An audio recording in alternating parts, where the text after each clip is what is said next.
Excellences, Mesdames et Messieurs les ambassadeurs, Messieurs les officiers généraux et officiers supérieurs, Messieurs les directeurs généraux, directeurs centraux, chers invités, chercheurs, experts et chers amis.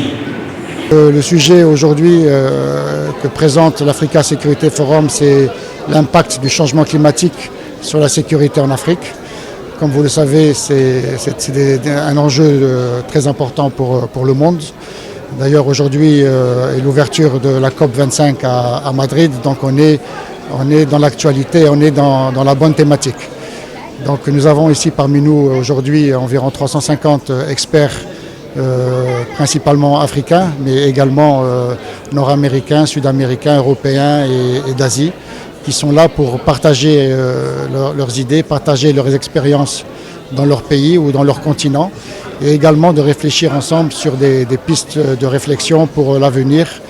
Ce qui est le plus important, c'est essayer de réfléchir à trouver des solutions pour nos enfants et nos petits-enfants. Voilà. Donc ce forum est pour nous une véritable opportunité pour rehausser à son véritable niveau le lien complexe qu'il y a entre les changements climatiques et les conflits en Afrique.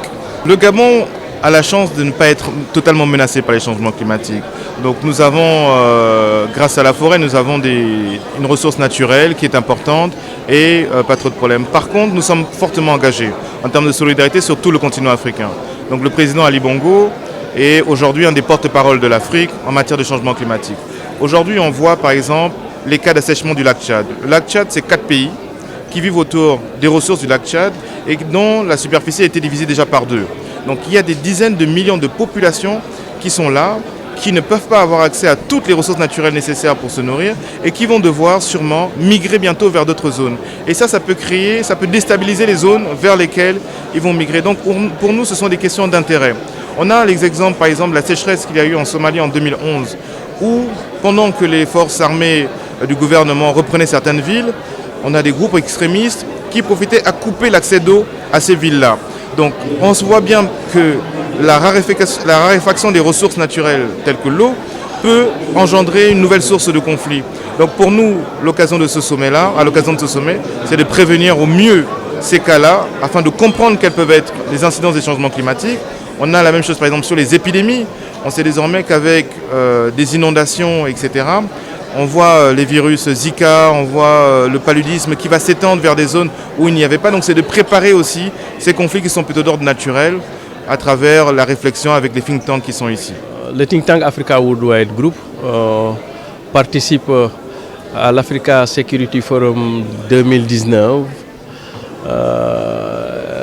qui revêt pour nous 2 significations majeures. La première signification, elle est symbolique. La deuxième signification, elle est opératoire, disons-nous fonctionnelle. Pour la symbolique, c'est aujourd'hui que s'ouvre à Madrid le sommet mondial sur le changement climatique.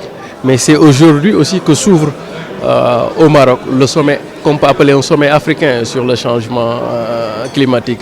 Et le think tank Africa Worldwide Group en remercie le Royaume du Maroc, Sa Majesté le roi Mohamed VI, que Dieu l'assiste, de nous avoir gratifié de ce haut moment de réflexion entre Africains sur des questions de changement climatique dont nous souffrons le plus au monde. Ça, c'était la valeur symbolique. Maintenant, la valeur opératoire, c'est que pendant 20 ans, ce sont les Occidentaux qui ont une dette climatique envers les pays africains et les pays asiatiques. Maintenant, le constat qui nous a été donné de faire au niveau du think tank africain, c'est que la question des changements climatiques, ces impacts, c'est nous qui en souffrons le plus. Jusqu'ici, c'est un débat de salon. C'est un débat qui est laissé aux plus hautes autorités politiques, a fait qu'on n'a pas eu de résultats probants.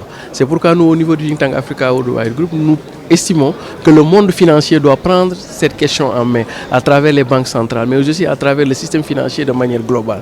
Aujourd'hui, les effets négatifs des changements climatiques en Afrique dépendent même, posent la problématique même de la survie du continent africain et des économies africaines. Ça ne peut plus être un débat de salon. Ça ne peut pas plus être un débat de décideurs politiques où on vient, on fait de belles déclarations et après on s'en va. Parce que les impacts, c'est en Afrique et en Asie. Dès lors qu'on est dans un contexte de globalisation qui fait que c'est le marché qui détermine pratiquement les politiques mondiales. C'est à ce marché-là, aux banques centrales et aux financiers, de venir s'asseoir avec les décideurs politiques pour que nous trouvions enfin une solution sur les effets du changement climatique, parce que l'Afrique en a trop souffert. Maintenant, l'autre constat qui nous a été donné de faire, c'est que dans les pays asiatiques comme dans les pays africains, de plus en plus, c'est parce qu'ils sont fortement impactés par les effets des changements climatiques que dans leur politique publique, ils essaient de prendre en compte la question écologique, la question environnementale. Mais on s'est rendu compte, pour l'Occident, ce n'est même pas son problème. C'est un réel plaisir pour moi de vous souhaiter la bienvenue à tous et à toutes à l'Africa Sécurité Forum 2019.